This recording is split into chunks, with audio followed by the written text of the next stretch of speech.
is here from New Jersey. It's a Jersey thing. Adrian Anderson comes to us all the way from St. Louis, Missouri. St. Louis. Gotta have a color for everyone. Except the stand. Yeah. Martin Dawson from Bloomsburg, Pennsylvania. Yes, extra hit ice there. Pennsylvania. Oh, that was lame. You can do better than that, Lucas. Elise Nunn from Basingstoke. Basingstoke. South of England.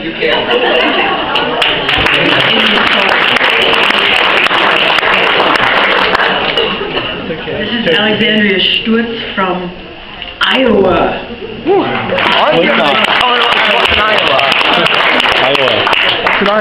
Nothing. There's nothing to say about Iowa. Corn. Okay, today Maggie Rogers is from New Jersey. Maggie Rogers. Aaron Shanahan from Chicago.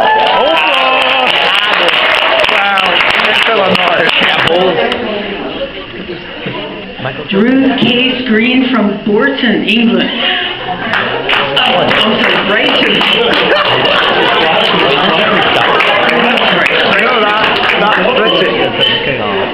Here you have them. Please welcome them all with a big round of applause.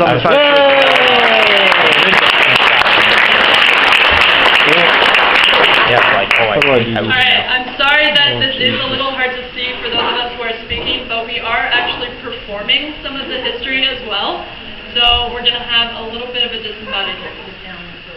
Can you hear me? Yeah. Alright. I've been informed that this microphone is going to be my dessert, apparently, with how close I have to get to it. But, so yes, as I was saying, I'm sorry you can't really see the speaker, but you should hopefully be able to see us performing, which is the most fun part. Okay?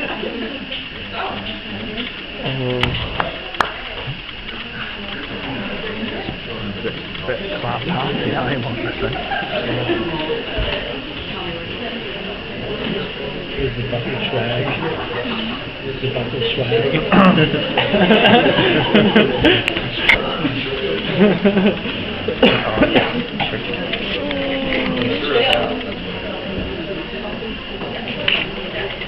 Okay. England in the 1600s was fraught with religious differences. In particular, a group called the Separatists wanted to pull away from the Church of England. These separatists left England aboard the ship, the Mayflower, in September 1620, on a journey to the New World. They had a vision to set up a new life in America, a fresh place where they could practice their faith and set up a new government. They imagined a place where they would find fortune and wealth. Some of those on board were of Scottish descent, one of whom was an ancestor of Maggie's. The journey was treacherous, and many people didn't survive to see the land of hope. Eventually, the crew dropped anchor in Massachusetts, where the Pilgrims, as they are now known, began building a community in a town they would soon name Plymouth. But this was not without dangers and struggles. The Pilgrims were ill-prepared for the New World. They landed in November, and with just 6 weeks before winter, they were short of food and farm animals. They were hoping to land in Virginia, but they ended up 600 miles off course. For all of you non-Americans, that's about 1,000 kilometers. During that first winter, almost half the Pilgrims died, mostly from starvation. In the spring, they encountered the local Native Americans, several of whom spoke English. One of them, in particular, Squanto, essentially saved the Pilgrims by teaching them how to fish and plant corn. After a successful spring, summer, and first harvest, the Pilgrims had much to be thankful for. To celebrate their successful harvest, the Pilgrims decided to throw a 3-day feast, which became known as the First Thanksgiving. In attendance were the Wampanoag Native Americans and the chief Massasoit. Though there is some debate on what was eaten at the first Thanksgiving, records show that Governor William Bradford sent some of his men on a bird hunting mission, and that the Native Americans brought along with them 5 deer. Other dishes could have included local fruits and nuts, sweet potatoes, and crustacean and shellfish from the surrounding Massachusetts area.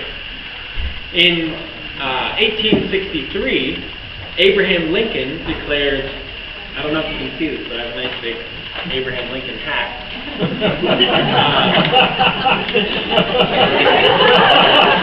There we go. Abraham Lincoln declared Thanksgiving a national holiday. I shaved today, so it's not entirely believable. But, so Abraham Lincoln, amidst the American Civil War, declared Thanksgiving a national holiday to be celebrated at the end of November.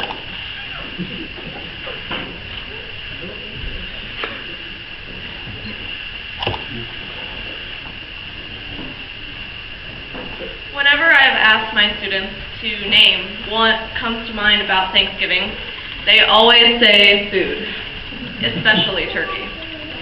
Some families in America, including my own, take the traditional turkey, like the one we had tonight, and deep fat fry it in a boiling pot of oil. Of course, mixing oil and fire doesn't always work out so well. In honor of tonight's event and this tradition, I've written a poem to share the dangers of such a feat. All right. Double, double, toil and trouble, fire burn and cauldron bubble, full of grease, fat or oil, dunk that turkey till it boils. Stand away for fear of burn, lest you wish a lesson learned. Many a man has found it a fight to heat that vat of fat without a light. Often they ignore the fire hazard, because who would truly be deterred? Once Uncle Bob lights the match, upon the grease a fire does catch. In his attempts to snuff it out, he has a quick moment of doubt. The flames begin to lick up his arm, and he gasps, crying out in alarm. Before he thinks to stop, drop, and roll, the fire goes entirely out of control. Sadly, the end of this cautionary tale is unfortunate and involves a good flail. Just be warned, beware. Fire and grease are not always a pair. Despite such dangers as I have told, go forth, my audience, and be bold. Grab a cauldron and fill it up. I'm telling you, it's good stuff. Double, double, toil and trouble, fire burn and cauldron bubble. Full of grease, fat, or oil, dunk that turkey till it boils. Once the skin turns golden brown, take it out and let's chow down. Yeah.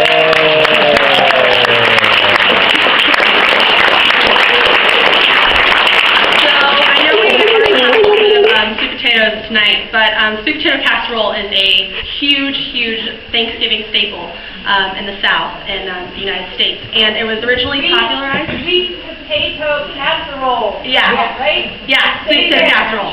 Sweet potato casserole. Sweet potato casserole. Sorry, my mom says it really fast. She's from the deep South, so it kind of comes out real quick when I say it.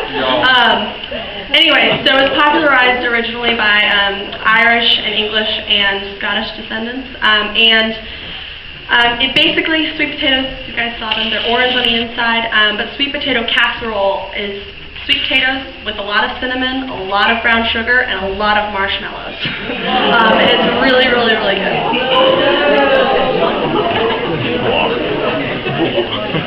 And of course, like sweet potato casserole, cranberry sauce is also an integral part of the Thanksgiving tradition. Okay? Many of the traditional foods that we eat today are the same ones that our ancestors ate years ago, as you saw by the turkey.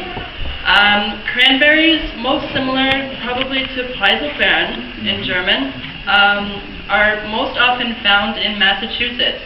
So our forefathers used the natural resources they had around them, and we do the same today. However, Americans have a fun variation. Okay? We have not only Okay. cranberry sauce that you ate tonight, but also a cranberry jelly. Cranberry jelly comes in a can. It is in a solid form, kind of like Jell-O. And so every year Americans are faced with a debate. Should we buy or make our cranberry sauce? Do we buy cranberry sauce or cranberry jelly? The most fun, however, is taking the cranberry jelly out of the can. If you can see the picture Alexandra is holding up, it comes out in a can shape, right? Still in its wiggly form, and the best part is cutting it down into discs. But it may seem strange, but it is very tasty.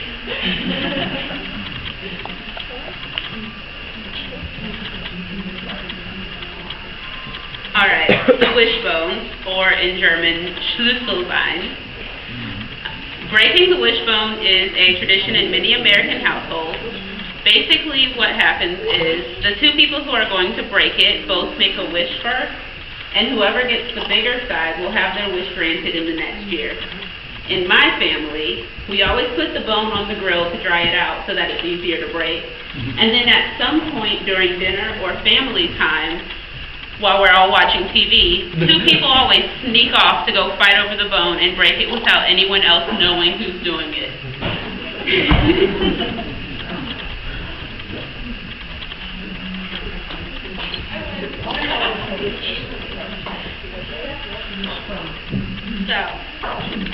Turkey hunting is something that's still really popular in the United States today.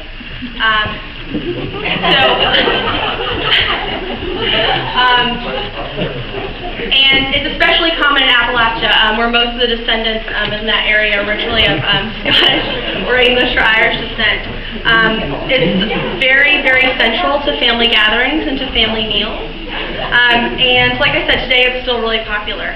The hunting season usually begins sometime in mid-October and ends in November.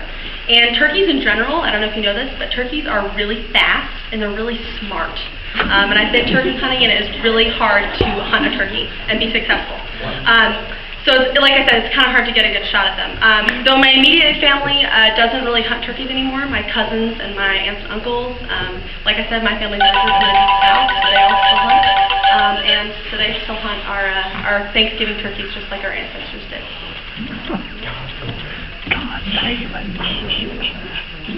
You can have it. So, while some people prepare the freshly hunted turkey they have for Thanksgiving, others line up in New York City to witness the start of the Macy's Thanksgiving Day Parade.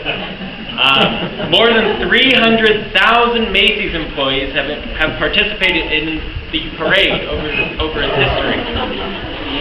Throughout the year, adults and children alike have enjoyed the giant balloons of the beloved characters such as Dog, Snoopy, and Superman. Macy's continues to develop fascinating floats for each year, but how did this tradition get its start? The parade actually stems from European tradition. In the 1920s, many of Macy's department store employees were first-generation immigrants. They were proud of their new American heritage, and they decided to celebrate the American holiday with the type of festival they enjoyed in Europe. So they paraded dressed as cowboys, clowns, knights. There were floats, bands, and 25 live animals borrowed from the Central Park Zoo. However, later, Macy's replaced the live animals in the parade with its now signature enormous helium balloons, out of concern for children standing on the street. The first balloons included Felix the cat, a dragon, an elephant, and a toy soldier. The parade continued to grow, with new characters being added, and radio audiences across the nation were eventually able to hear the ceremonies, and Santa Claus would arrive at the end of the parade. The Macy's Thanksgiving Day Parade, it's a very large event. It normally starts at 9 a.m. and it finishes at about noon, so it was finishing just as we were all gathering here for this meal. And the parade float contains about 56 floats this year, 56 large balloon animals. One of the largest is still Kermit the Frog. He is 24 meters tall, 18 meters high, and 10 meters wide. He's quite large. And yeah, that's a big part of the parade is getting very close to the television if you can't attend on your own, and see if you can see anyone you know in the crowd or in one of the many bands or choruses that are in the parade. Family, of course, is one of the most important reasons to celebrate Thanksgiving. Just like families all over the world, American families don't get along 100% of the time. I'm lucky. I come from a family that usually gets along until they start drinking. So, my mom gets up really early to start preparing Thanksgiving dinner. Her older sister comes over, and together they prepare the turkey and the stuffing, the bread and turkey bits that go inside the turkey.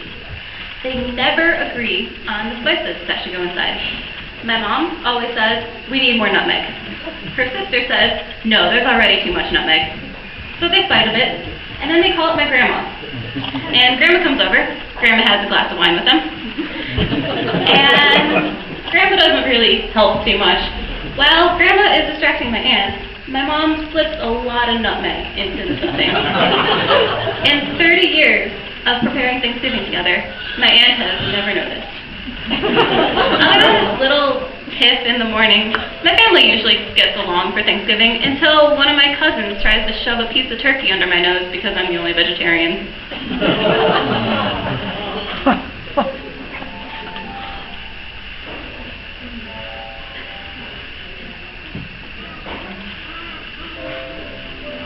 So Erin just told us a little bit about her family at Thanksgiving, and every family does Thanksgiving their own way. For my family, that means a potluck dinner at my grandparents' house. A potluck is when everybody brings a dish to share. So for us, no two Thanksgiving dinners are ever the same, but that means we get to try new things, and we always have turkey and stuffing anyway.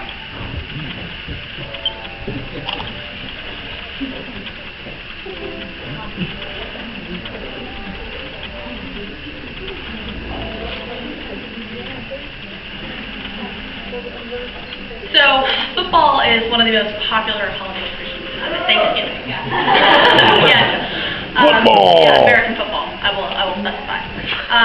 My family usually starts cooking around 7 a.m. And we don't really eat usually until about 3 p.m., which means that we spend most of the day watching football while we eat. We watch all the pregame highlights, all the pregame analysis, and basically that's pretty much all we do while we cook. Trying to watch football is always an event in my family, and I do mean trying.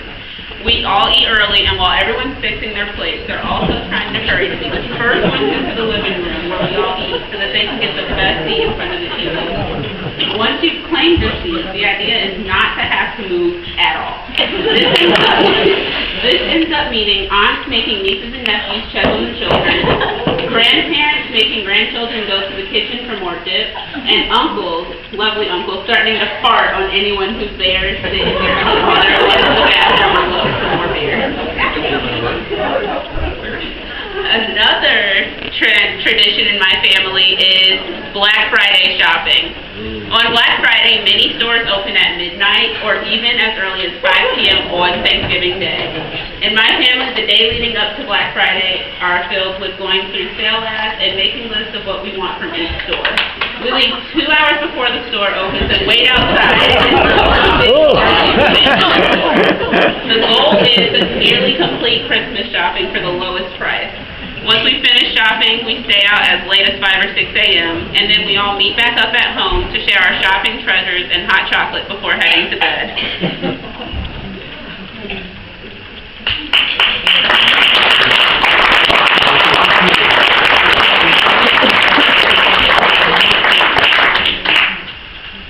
Although we don't celebrate Thanksgiving in England, it is important and interesting to learn about the history and the traditions. Even though we aren't from Americans, we still appreciate the tradition and think that it's important to give thanks for what we embrace.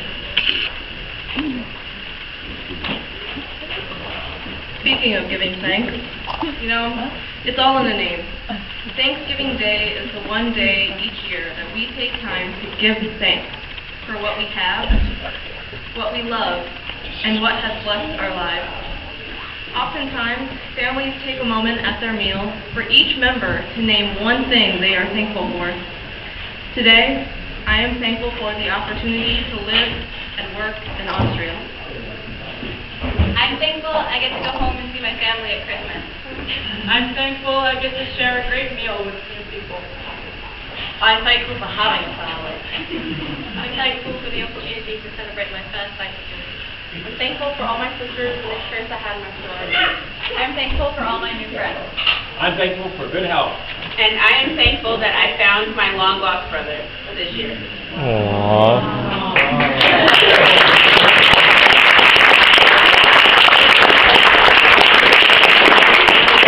Because we are here to celebrate Thanksgiving, we ask that each and every one of you, during dessert, take the time to say what you are also thankful for.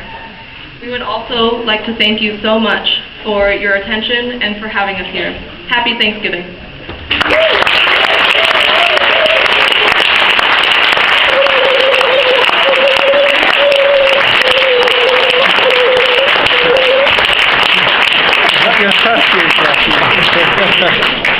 You just had Lucas up there doing that. Every time. The wishbone tradition. That's exactly Linda, right. can I invite you please to bring a friend? And I have saved one of the wishbones for you and a friend. Okay, Barbara. I am thankful for how good the beer is in Austria. I am thankful for the quality of beer. And the Beer quality of chocolate. is unparalleled. And mountains to ski on. Don't forget to make a wish. Mountains to ski on. I'm thankful for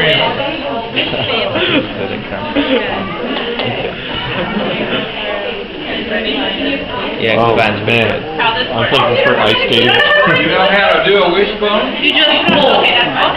Basically, like I I'm said, thankful the for goal is Austria for giving us make the a wish, star of such and then illustrious you music two break the wish. Terminator. Terminator, kindergarten pop, Junior.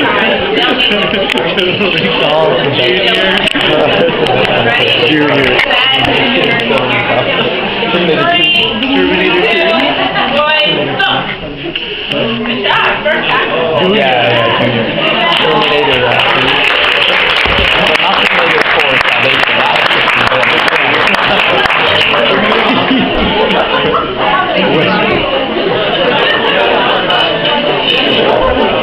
What else is this last action hero? You're also guys welcome.